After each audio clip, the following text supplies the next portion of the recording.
introductions. I am Andrew from the NSBA, and welcome to the 16th edition of our NSBA webinar series.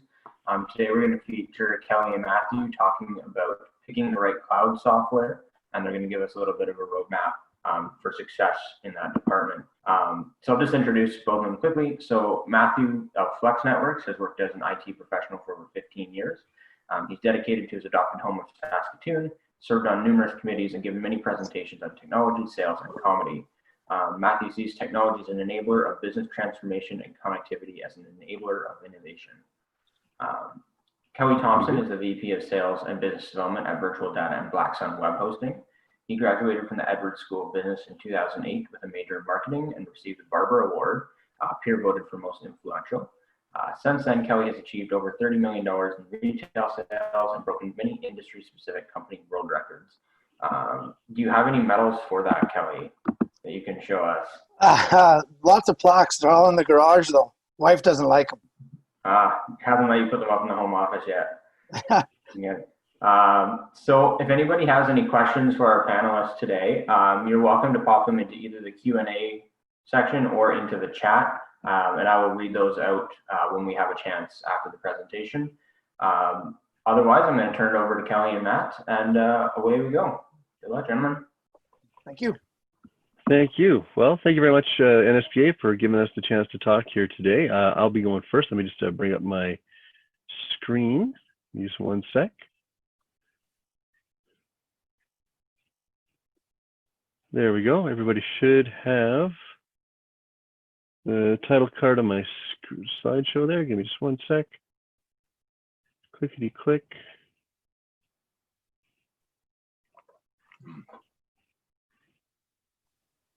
Should put more diesel in the engine here. There we go. Yeah, so hi, my name is Matthew. I'm with Flex Networks. We are a high-speed fiber optic internet company here in Saskatoon and all through Saskatchewan. Today we're going to be talking about picking the right cloud. So this is going to be a combination between myself and one of our very valued partners, Virtual Data Corp. So I'm going to handle the connectivity conversation and then switch it over to Kelly for the picking the right cloud. So this is our agenda for today. I'll be talking about the importance of connectivity, copper versus fiber in terms of what your wiring options are, and shared versus dedicated connections. And then we'll switch it over to VDC. We'll be telling us about what is the right cloud, picking the right cloud, and the importance of the cloud backup, and then a scintillating Q&A where we will answer all of your questions. Just a little bit about me. That's me there. My name is Matthew Murray. That's the people I work for. That's the fam. My good tip is always, if you're a heavyset guy like me, make sure you get your family photos done in the winter time, because the jacket really covers things up and makes it a lot easier to work with. So that's the one. If there's one piece of information I give you guys today, that's my tip for today. And so we're off to the cloud. I mean, right now, COVID's forced businesses to look at remote work options. Suddenly, everyone needs a remote home office. They want their access to their file folders. They want to recreate the office experience at home. So suddenly, cloud seems to be the order of the day. Hey, they figure, you know, something like COVID happens, let's just put everything up in the cloud, and then everything will be easier, right?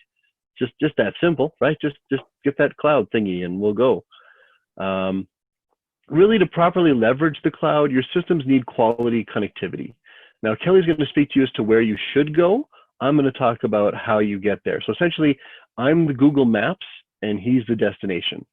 If you look at this graphic here, I'm all those really cool dotted lines, and then he will explain all the different types of cloud that are available to you. Really, when we're talking about internet, when we moved out of the dial-up age, it all became about up and down, your upload speeds and your download speeds. And, you know, speed really essentially started off being all about download. People were wondering, how fast can I pull data down?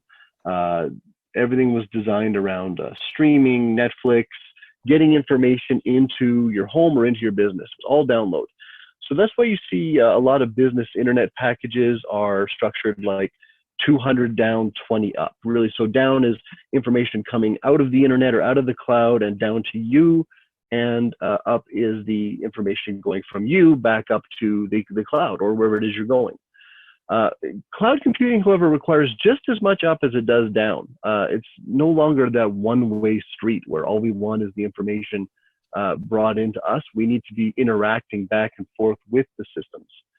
So sending up your data, things like your backups, alterations and changes to your files, voice, video conferencing, information going back and forth simultaneously in video and audio, that all requires up. And that's the big pinch point a lot of people have come to experience when it comes to properly leveraging the cloud. I have heard of businesses that went all in on their cloud strategy, and because of their connectivity, they had to come back to working in their office because they just couldn't handle the connectivity requirements. So what are your options? When it comes to your options, you've got two flavors of cabling. You've got your fiber optic cable versus copper. And when it comes to the type of connection, you've got two options. You've got a shared connection versus a dedicated connection just for you. And I'll break those down here just a little bit more. The other big decision that we've had to make in the last few years was really Batman versus Superman. And neither one of those are good. Like, just avoid that whole movie entirely if I can get you to not have to sit through that. That was just abysmal. So really, first off, we're talking copper versus fiber. I'm going to talk like 8 seconds about this because we're talking about speed. Everyone's all like, yeah, I know fiber's faster. I just want to quickly point out how much faster it is. It's not even close. And one of the important aspects, again, is when you measure internet speed, a lot of people like to quote the download speed. And really what we're talking about here is, give me just 1 second here, guys. Sorry, the situation of working at home. Give me just 1 sec.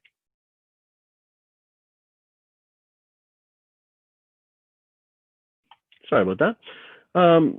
So I'll tell you once again, when it comes to measuring the speeds, we got to measure the ups as well as the downs. And when you've got a cable or a DSL connection, what we've got is called a bidirectional system, meaning the signals down and up need to go on the same wire.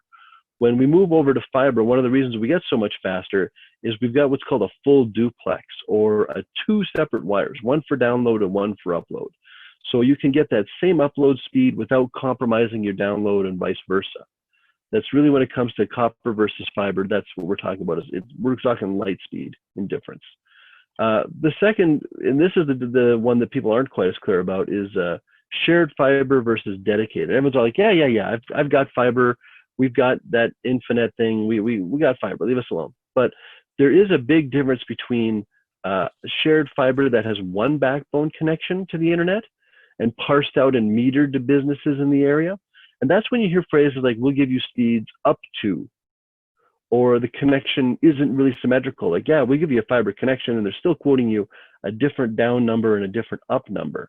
Really what that's saying is that you should be getting a fiber connection, but you're really not getting the true value of that. What it really means is you're getting a throttled connection. You're getting something that's being controlled at the higher level because you're on an oversubscribed network. Basically what that means is you're sharing that same backbone with businesses in your area, and your provider is saying, well, we don't think everyone's going to need all of their speed all at once, all at the same time. So we'll give a quote of speeds up to, and everyone should be okay. And for some businesses, that's an absolutely appropriate amount of speed, but it's really not a true dedicated fiber connection. When the provider is held to account for their fully contracted speed, it sometimes isn't there. A dedicated fiber connection is just for your business. Nobody else on the wire, connecting you directly to the internet at an established symmetrical speed. Now, this is what's going to enable all of those things like voice over IP phones, cloud backups, Teams, getting the full value out of your firewall. That's a dedicated connection. Now, it's an investment, but it is the bridge that businesses need to cross when the mind shifts from what's the minimum amount of bandwidth I need to keep anyone here from complaining to what technologies could we be leveraging if bandwidth wasn't a choke point. So everything Kelly's going to talk to you about, awesome things that the cloud computing can do, dedicated fiber optic connections are the fast lane to get there. The benefits are the speed, reliability, signal strength, and symmetrical connectivity that really truly harnessing the value of the cloud requires. And so you go, well, how do I know what I have? I thought I had fiber. It isn't fiber's fiber. It looks like a fiber wire that comes into my business. And so speed tests will quickly tell you if you have a symmetrical connection or not. So you quickly hop online, you just Google speed test and run it. And that'll tell you whether you've got a dedicated fiber connection or whether you've got something that's throttled and being controlled. But the real proof is in your service level agreement. When you signed or when you're about to sign a deal for internet, you should have a service level agreement that clearly spells out if you have dedicated or shared fiber, what the expected repair times are, what your responsibilities are as a customer, and the compensation you're entitled to if your provider doesn't live up to its promises. That SLA is really the document that says, what am I buying? What is it that you're wiring into my business? So if there's one piece of information I'd like to give to all of you guys today is have a look at your SLA. Have a look and see what you were promised versus what is truly in your contract to be delivered. And if you'd like some more information with this regards, Flex Networks, we're here for this type of stuff. We're dedicated ultra high-speed internet. That's our footprint here in Saskatoon. We have awesome pricing and very handsome reps. That's me. That's my contact information. That's really what we're talking about when it comes to the first half of our presentation today, which is the connectivity required to properly leverage the fiber, or to properly leverage cloud computing. And with that, I'm going to stop sharing my screen so I get my cursor where I need it to be. There we go. And I will turn it over to Kelly so he can take his half, and I'll mute my mic. Hello, everybody. Well, thank you very much, Matt. Gotta go back here. Let's just go back. That's a quick one, so it'll be 2 seconds. Okay. So thank you very much, Matt. Appreciate that and all the information regarding connectivity. In regards to what my presentation, it's a little bit more laid back, a little bit more layman, kind of just an introduction to the cloud and essentially what is it and how do you utilize it, and kind of the questions you should be asking as a corporation or a business of choosing a cloud provider. So I guess with that, let's get started. So cloud hosting and computing. What is the cloud? The cloud this, the cloud that, everything's in the cloud. Well, the cloud refers to servers that are accessed over the internet and the software and the databases that run on those servers. That's an important sentence. The cloud refers to servers that are accessed over the internet and the software and databases that run on those servers. By using cloud computing, users and companies don't have to manage their own physical servers themselves or run software applications on their own machines locally. They are ran on the cloud or servers located in data centers. Basically, I hate to break it to everybody, but there is no cloud. It's just somebody else's computer. So cloud functionality. In regards to cloud, there's all sorts of different functionalities. We'll start with the very first one, which is SaaS, also known as software as a service. So what is software as a service? Well, software as a service is solutions that are multi-tenant capable, basically. A small example would be Salesforce. They're one of the first born in the cloud applications. Microsoft Office 365 is a cloud software as a service. Google G Suite is software as a service. And in those, you get your Teams, your Exchange Online, your SharePoint Online, your OneDrive. These are all examples of software as a service in the cloud. Dropbox and Citrix share files. Those are examples of file shares that are in the cloud as well. Or servers located in data centers, somebody else's computer. So another part of the cloud computing is really infrastructure as a service. This is where it kind of gets a little bit more intense because what you're actually referring to is Windows and Linux servers. Lots of people refer to these as VMs or virtual machines or VPSs, virtual private servers. And that's what we're referring to when we talk to IaaS, infrastructure as a service.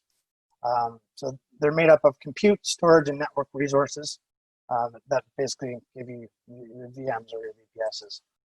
But they do require advanced IT administration skills to set up and manage. So we'll get to that later on. Private versus public clouds. This is the big topic and kind of what sets providers apart when it comes down to it. So first off, private cloud. Private cloud is defined as computing services offered either over the internet or a private network and to selected users only instead of the general public. Keyword there is selected users only. The private cloud computing gives businesses many benefits of the public cloud, including self-service, scalability, and elasticity, with the additional control and customization of dedicated resources provided through a third-party provider. Again, you're getting the same services as a public cloud for the scalability and elasticity. That's the big one. That's the biggest part of the cloud when it comes to infrastructure as a service or software as a service, is that scalability up and down. Private clouds deliver a higher level of security and privacy through custom firewalls and security measures to ensure that operations and sensitive data are not accessible to third-party public providers. Again, security, data, and privacy. Those are the big ones when looking at a private cloud. Going to a public cloud. Basically, the public cloud is defined as computing services offered by third-party providers over the public internet. Again, public internet is the key word there, making them available to anyone who wants to use or purchase them. Those are the big ones. Public internet and available to anyone. No matter who you are, you can get on there and join. They may be free of charge or sold on demand, allowing customers to only pay per usage for the CPU cycles, the storage, and the bandwidth they consume. Also similar to private clouds for charging that way. But again, public internet and available to anyone is the big one there. Some examples of the public cloud: Microsoft Azure, you got your Google, and your Amazon Web Services or AWS. And now just speaking about public cloud, I just want to go over to public clouds may not back up your data by default. This is a huge one, and this is where everyone is kind of like a light bulb turn on situation. Everyone's like, oh, my stuff's in the cloud, it's backed up, we're good to go. Not the case, and not the case more than yes.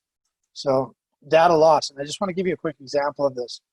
Amazon 2019 data center power outage resulted in data loss for thousands of customers. This was a big one. And the big thing about this was, here was Amazon's response. As part of using Amazon, you agree that we have no liability whatsoever for any damages, liabilities, loss, including any corruption, deletion, or destruction, or loss of data, applications, or profits, or any other consequences resulting from the foregoing. That is huge. So what you're telling me is I now have a virtual machine or software as a service up in the AWS cloud, and they lose all that data, there is zero liability on them. The liability retains on you as the client or the customer to have your data backed up properly. On top of that, millions of customers lose data to ransomware annually in various cloud environments. Actually, about 25% of all ransomware attacks are hitting small to medium-sized businesses. They're doing this due to poor levels of security. So again, backup is huge and very, I guess, undervalued in my world. People, it's the insurance they need to have. So I invest in a secondary backup provider for any mission critical data in the event of any loss. It can be anything from theft to fire to you name it, to a disaster. So I mean, be aware of what you're picking and where you're picking it, and have backup always in top of mind. So all cloud providers are not created equal, and this is kind of the questions that I'm going to give with you guys, and this is my last slide in regards to how to pick a cloud provider. I'm not going to tell you which one to pick. As Virtual Data Corp, we are a private cloud provider, so I'm not going to tell you guys which way to go. Just kind of give you the benefits of which and the questions you should be asking. So let's start off picking the right cloud provider. Location, location, location. The cloud isn't a cloud. It is servers in a data center, as I've said. So where is your data physically located? Like basically, where can you put your finger on that server where your data is stored? Most people think that when they're in the cloud, it's somewhere they're close by. Most of the big public cloud providers in Canada are all located in Montreal and Toronto. Therefore, when we go to connectivity and latency issues and stuff like that, it just takes a little longer. The connections are pretty darn good with some of the people we know, especially Flex Networks, people we hang out with. But yeah, location. Where is your data physically stored? Is the data located in a country where the government doesn't have full access? Data rules, regulations, compliance, and insurance. Is your data actually following the data rules, regulations, compliance, and insurance? The personal information, electronic data, healthcare, general document. Have they gone through a SOC 2, which is essentially an audit for all three of these? So it's important to look at where your data is actually physically being stored. Connectivity. This is a big one when choosing a cloud provider. And again, thanks again, Matt, with going deeper into that. But I'll tell you why. It's how fast can you access your data. It's so important because if you go to a cloud solution, and as Matt he said before, that people have gone to cloud and came back due to just latency issues. So for performance similar to on-premise solutions, the closer you are to your physical data, the better. So when you're picking a cloud provider, don't pick overseas. That's not going to be very good. It's not going to be very fast, obviously. Many companies have adopted public cloud solutions only to revert back to their on-premise solution due to connectivity speeds. Now, that can be due to your personal internet, their internet, whatever it may be, the routes, the providers that they work with. So make sure that you're actually asking the right questions of what are they using, where are they at, and will the speeds suffice my needs? So that's where it comes in. Picking the right internet provider in your geographical area is one key piece. And obviously we work closely with Flex Networks and multiple other providers in the Saskatchewan area, but we have Matt here today, so just want to say thank you to them. They do a great job. So that's another key piece, is having a proper provider. And then the second one to that is, what internet provider does the data center utilize? What highways are they on? And is it easy to access their highways to get to their data centers, essentially? Data security is the other big one. Is your data in that center backed up? Or is it copied to a second location that is completely isolated? This is also known as air gapping in the industry. And what that means is there's no actual wired connection between one set of data and another set of data. It is completely isolated, and therefore any sort of ransomware or attack cannot infiltrate both sets of data. So you have to have multiple copies, and there has to be some sort of air gap. If running an on-premise solution and you are doing backups, again, all backups need to be backed up to a secondary location, creating that air gap situation. It's just a mandatory situation, and I can't stress it enough. The amount of ransomware attacks and incidences that have come through just BDC's eyes and seen, it's just imperative that you have a secondary backup, and it's air gapped and it's in a separate location. So when picking the right cloud, I can't really tell you which one to pick, but I can tell you that location is extremely important. The connectivity of yourself and the provider is imperative, and the type of program that data center is running. Are they actually backing up your data? Are they doing it properly? Are they air gapping it? And do they have the proper infrastructure in place? And that's really all I have to tell you about the cloud, everybody. It's really just servers in a different location, and then how you utilize them is best done with proper connectivity and location, in my eyes. But that's me in a nutshell. And just one last thing is does your data center have a disaster recovery plan? If something were to happen in Saskatoon, Saskatchewan, pretty bad, do we have something backed up somewhere else where at least we could have all of our clients back up and running? And the answer is, with us, that is happening right now. But that's me, Kelly Thompson, with Virtual Data and Black Sun. So I guess we'll go to the questions and hopefully some answers. But thanks again, everybody. Thanks, Kelly and Matt. I'll turn my video back on. We have a question here starting, I think this is more to Matt's presentation. And I'll just remind everybody before I ask this one, if you have a question, throw it in the Q&A or the chat, and I will read it out for our presenters.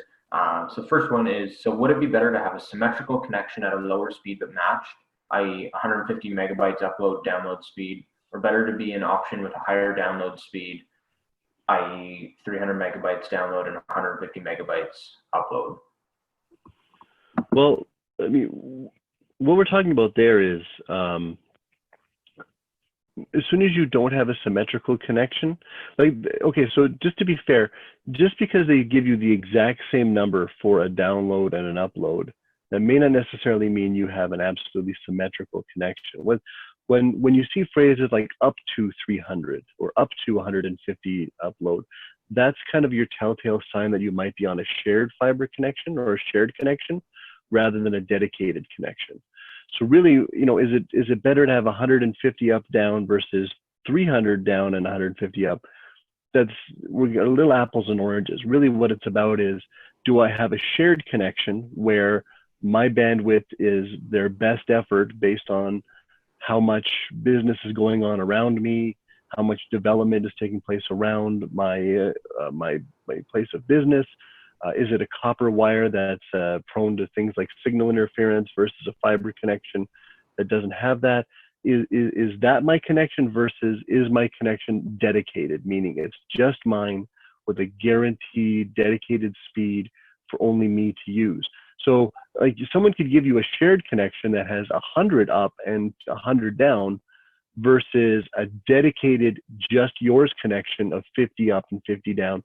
The 50 up, 50 down is going to go way faster for you because it's a dedicated connection that only you're using. I just want to stress that that's one of the things that gets tricky is people just go, oh, fiber, yeah, I got fiber. Hey, come get some fiber. The fiber is the wire that's being used, but we're talking about a dedicated connection that's just for your service versus a shared connection that's part of their infrastructure that they're metering out and throttling out amongst their clientele. That's really where you're going to see the biggest improvement in performance. So you may call your provider and go, hey, I just found out about this. I want more. And they'll say, oh, we'll boost you. We'll for another 10 bucks, we'll give you another 200 upload. Well, that's, again, them just changing the throttling setting on your particular segment of that backbone. So really, when it comes to figuring out what the appropriate amount of speed for your company is, it's talking about what do we want to do with the internet and what's the appropriate connection speed to get the value out of our systems that we're trying to get into, moving it away from, you know, what's the minimum amount to get things done to, hey, what could we be doing if this was no longer an issue? All those really cool things Kelly talked about, how do I get at those? And I get at those usually when it comes to leveraging one or more of those services, a dedicated fiber connection seems to make a lot of sense. Awesome. Thanks, Matt. Just looking over, I see in the chat here, is the cloud industry generally you get what you pay for industry with buyer beware precautions? Good question. Yeah, you know, that's a very tough one. I mean, it comes down to your due diligence as a client and understanding what you're buying. There's multiple different types of servers. There's multiple different types of storage, whether it's SSD or whether it's just RAID, SAS. You know, you have to have a little bit of knowledge of what you're doing and what you're asking for, if that makes sense. And just what I always say is look at client feedback and customer reviews and so on and so forth, and just ask the key questions, and you should get the right answers, hopefully. Does that make sense?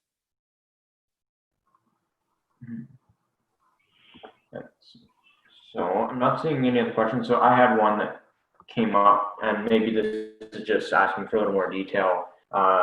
So Kelly, you had mentioned the things to kind of be aware of when choosing a cloud provider. how would some of the more common services that businesses are using compare to what you're compare to those questions, or kind of maximum, like so SharePoint or Dropbox, or whichever ones are the most common? So in reference to the cloud, it's the biggest thing out there because there's no key thing to what the cloud actually is. The cloud is everything. The cloud is infrastructure as a service and software as a service, and therefore and even more. So to answer that question, what I would kind of push it to is the reliability of cloud computing is what's turning the internet and actual productivity around, is because the uptime. There's no downtime. You have massive computing powers. You have scalability of up and down. It's an easier way of doing business if your business is growing or shrinking, and there's less upfront costs and infrastructure on you. It's more just as a service, so it's more just monthly or annually versus, okay, I'm going to buy this and depreciate it over 7 years or whatever it may be, or 5 years, if that makes sense. Is that kind of what you're asking, or? I was more asking in terms of, so if you have, because for instance, the NSBA, we're using SharePoint. Yeah. When you're talking about the things to look for, where is SharePoint strong or weak compared to maybe Google Drive or another platform? So with SharePoint, it just depends on who you're using. I mean, with SharePoint, you're obviously using Microsoft Office 365, and so that's a key example. They don't back up their data by default. So your data is sitting in a Microsoft facility somewhere. So it's on server somewhere, whether it may be Vancouver or Montreal. I don't know that exact question answer, but your data is not actually backed up. So if they had a failure or a power outage failure or some sort of loss at that facility and you're one of their clients, your files would actually be gone. There would actually be nothing there. So in refers to the cloud, it's getting to know what your cloud provider actually gives you and what things you need to look for. And if they don't have backup, what's the solution there? And I can tell you the solution to something like SharePoint like that would be a Veeam backup, a cloud backup to a separate facility. I mean, if you have more questions about that, that's something that we definitely do. But Veeam is huge, and that's the biggest part about Office 365 is they do not back up by default. So if everything from your SharePoint to your Exchange email to OneDrive to you name it, that is not backed up by default. Okay. Another question here. Thanks, Kelly. How can small entrepreneurs and startups best protect themselves and best set themselves up, quote unquote, in the cloud when they likely don't have the expertise in tech or no understanding of the technical components, while keeping in mind that they don't have much or anything for IT budgets? Well, what I could say first in that is, with regards to the budget, leverage a professional. I know what I know when it comes to fiber optic internet connectivity and my years of experience in the IT industry. If it hasn't got a keyboard attached, I can't fix it. If something's wrong in my bathroom, I get a plumber, and I get a good one. Because the time and money that I think I'm saving by tinkering myself is just lost value compared to bringing a professional in to get it done right. Saskatoon has a phenomenal business community, the NSBA especially, in terms of leverage your membership at the NSBA, reach out to IT partners, reach out to VDC, to myself. Almost anybody in this business community will have a couple of introductory conversations to talk about what you want to do in the cloud, or why you think what business processes you think are suited to that cloud. And then from there, you've got a bit of a foundation to make some decisions. Like Kelly was saying, like finding out things like Office 365 isn't backed up by default is mind blowing. To just think that, well, it's, I put the information in your systems. I'm assuming you're Microsoft. You're this big giant company. You've got billions of dollars in data centers and stuff. I'm sure you've used amazing, great best practices to keep all my stuff safe. And then you find out that's not true. I don't think that really sucks for the entrepreneur to find out that that was a pothole or that was a danger or a risk factor that they weren't aware of. And so it can be really hard to navigate these waters. So leverage the business community, leverage the professionals who have known this. Give Kelly a call, give myself a call. If we don't know, we'll find the right people here locally to help you. Introductory conversations, of course, are always going to be, just businesses helping businesses, which is the spirit of the NSBA. Getting into a really dedicated plan to migrate some of your information into the cloud. I know sometimes it sucks to eat a bill from an IT company, the perception that, what are you really doing? Am I paying you the right dollar? But getting a professional to help you migrate your business services into the cloud or look at your connectivity is just going to be your single best line of defense against those potholes or those risk factors that you're just not going to be aware of. I'm just never going to go with a monkey wrench into my bathroom again because I'm just going to break something or I'm going to do something that I would have never entered my mind that I should have never touched. So use your NSBA membership and talk to the pros. Kelly, anything to add on that? Yeah, I think you nailed it on the head. I mean, it's introductory conversations. What is your company? What is it doing? And what are your needs? And obviously, it's just a needs and assessment. That's what it comes down to. And there's lots of free programs out there that are great. I mean, Dropbox has a paid version and a free version. They've worked good. But again, like you said, just reach out. Reach out is the best thing to do and get guided down the right path. I mean, not everyone's here to steal a dollar from somebody. This Saskatchewan business is still one of the only places I think where people can still do a handshake and things are okay. Okay, awesome. Thanks, guys. I'm not seeing any more questions, but certainly encourage our attendees to put some forward if they have any. I'm just scanning my brain to see if I had any more myself.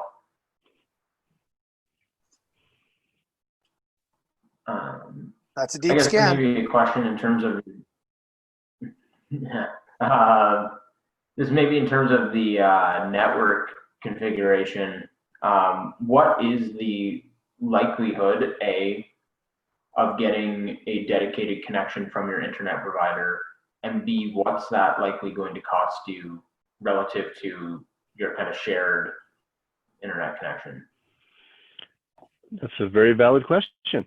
A dedicated connection relative to a shared, there is going to be a substantial step up in price. I'm not going to sugarcoat it, but it's about getting the value for the dollar of the purchase. Now, right now, Flex Networks is doing a lot of installations with no build cost, within the city limits. We're trying to cement our foundation here in Saskatoon and in Saskatchewan. So we're working with businesses to get affordable options and payment plan options to get them those dedicated connections. But when you look at, what's a shared connection going to cost versus what's a dedicated connection going to cost, it's the same thing as saying what's a bag of apples versus what's a bag of oranges. They're different flavors, different things with different functionalities. It's really about understanding what it is you want to do with your connection, and then the cost. It's less of a cost justification. It's not just a matter of, we want to go faster. Well, the next step up is a dedicated connection, absolutely. But it's more so for businesses to think, what could we be doing? And COVID has sort of forced our hand in a lot of those regards. Oh my gosh, we've got to have a look at our infrastructure. A lot of times in Flex Networks, we talk about what we call a technology deficit, where you haven't looked at your tech for a long time. You haven't looked at your connections. You haven't talked about your internet speeds. You haven't looked at your servers. And because you haven't been doing that maintenance, you're kind of running up a bit of a deficit in terms of looking at that section of your company. All of a sudden, COVID hits. The businesses that were really well positioned to pivot were the ones that had kept their maintenance and were aware of their functionality. So, whether the cost to go from shared to dedicated is one aspect of it, but really it's more so about businesses. What is out there that could be making us more productive, and what could we be doing in the cloud that would allow us to have our staff working from home?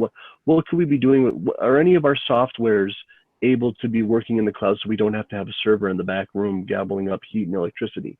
there's once you look at the business processes, then the cost of a dedicated connection is a no-brainer, because we become the utility. Like, you don't check and say, do I have enough electricity this month? Did I have enough water this month? You access it as you require it. And that's really what a dedicated connection is there for, to scale up with you, to future-proof you, so that as your business grows and as your processes get more cloud intensive, get more tech intensive, that your internet doesn't become the pinch point or the difficulty in the process. Awesome, thanks, Matt. I guess maybe I'm not seeing any other questions. I've got a more philosophical one for you, since you mentioned how we entered the COVID sphere where a lot of people are working from home. How do you see us coming out of that? Do you see there being a lot more working from home, a lot more reliance on cloud softwares, or do you anticipate us going back to kind of the pre-COVID normal? I'll jump in a bit on that one. As we deal with quite a few of our clients, as we're a managed IT service company, and we've kind of seen the transition, obviously with the hardware procurement side of things, of everyone wanting monitors and laptops and being able to set up from home.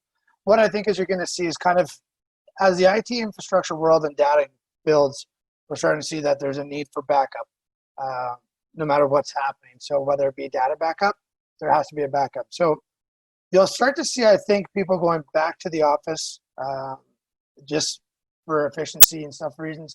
However, they will have a plan in place that if something happens like this again, that there won't be a big hurdle or a big jump to get people working again. I think you'll see a lot more people going to laptops, everyone having sort of a VPN connection or a VPN client software downloaded on their system, so if they do need to work anywhere or remotely, that it's available.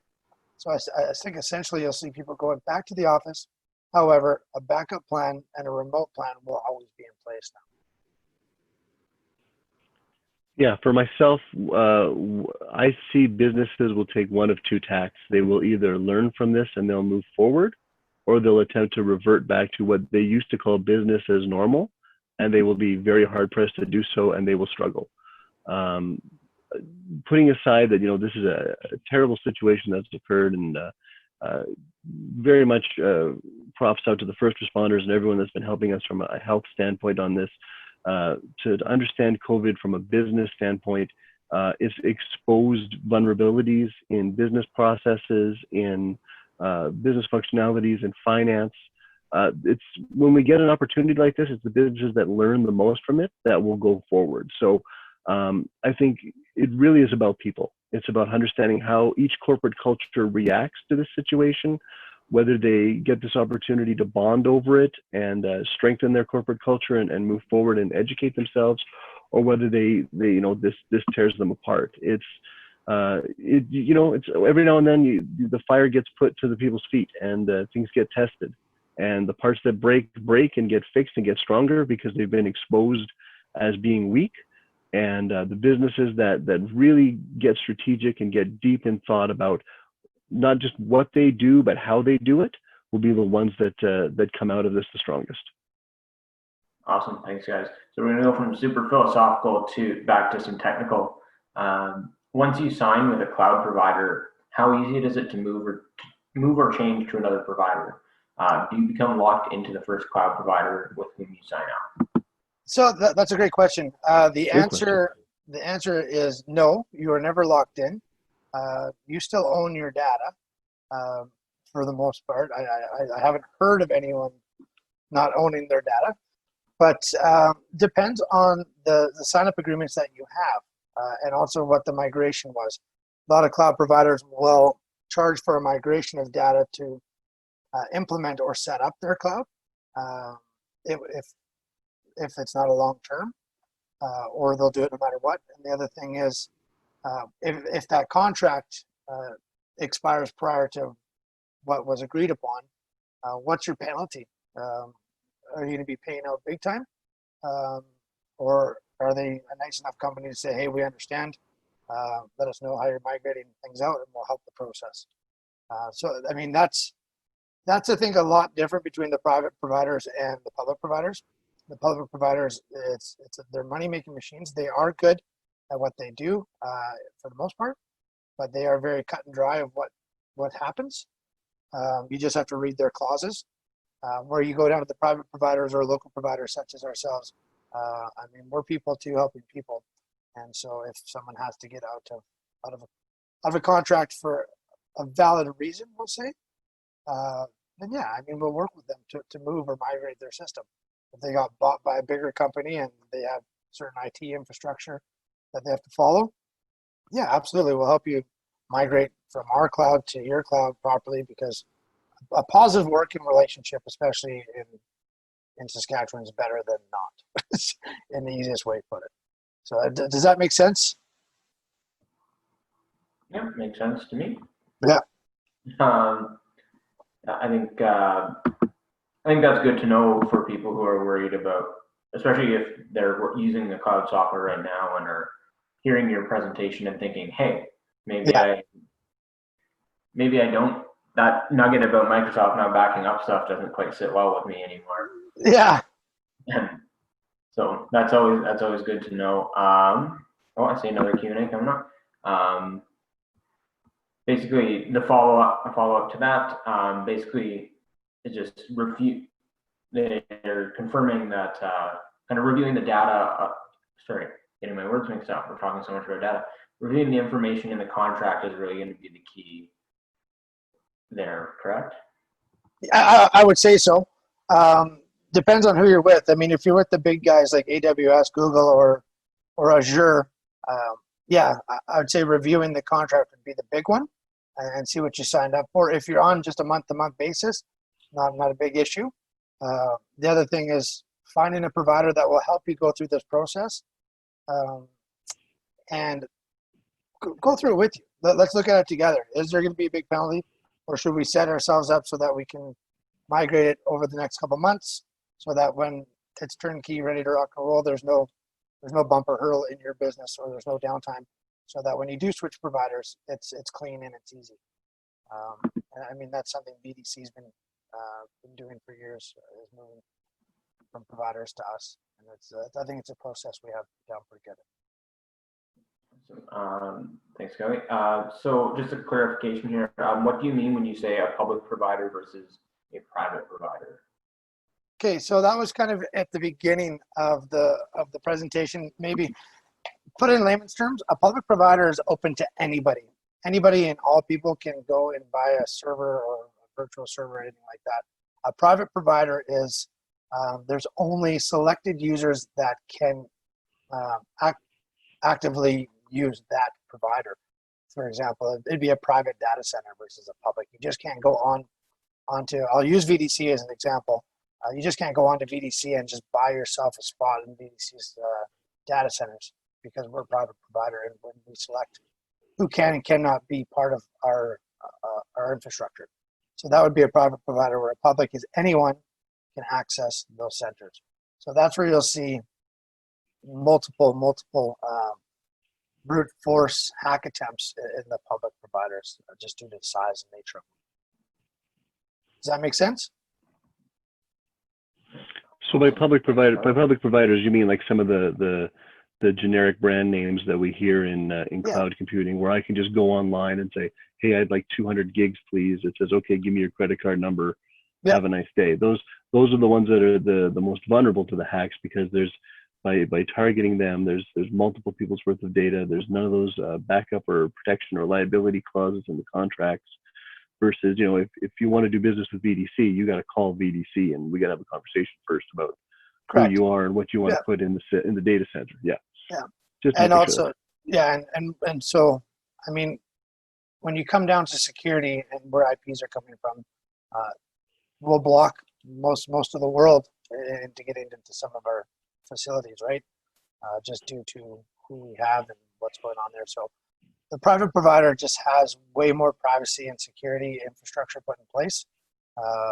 So if you have any sort of data that's, you know, can be a little bit, the word I'm looking for here is like just extremely private, then yeah, I mean, private provider is the way to go, just based on that. Awesome, thanks, guys. Well, I'm not seeing any other questions here, and we are getting close to noon. Hey, I lunchtime. think, yeah, I think we've. Yeah, this office I'm working in right now has got a great kitchen. Let me tell you, it's awesome. Great price, really good. I'm gonna say you smell the lunchtime aromas coming in, and sorry to say, wrap it up. Well, awesome. Well, thanks again, guys. That was very informative. Lots of good takeaways from that. Probably have a few people questioning their choices, which is good, I guess, within the context. But thanks a lot for coming on and presenting today. We definitely appreciate it. And we hope to, for all the attendees out there, we hope to see you again on our next webinar series. We haven't scheduled one yet, but stay tuned to the NSBA social media channels for that. And just a reminder too that this webinar is being recorded and will be posted to our website and YouTube channel later this afternoon. Yep.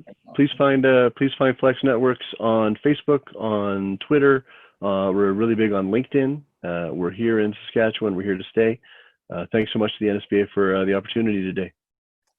And same goes for us here over here at Virtual Data Corp. Again, Facebook, LinkedIn, obviously on the internet, and again, also Black Sun Web Hosting on Facebook and LinkedIn as well. Thanks again, NSBA, and have a great day, everybody. Thanks a lot, guys. Have a good Bye. one.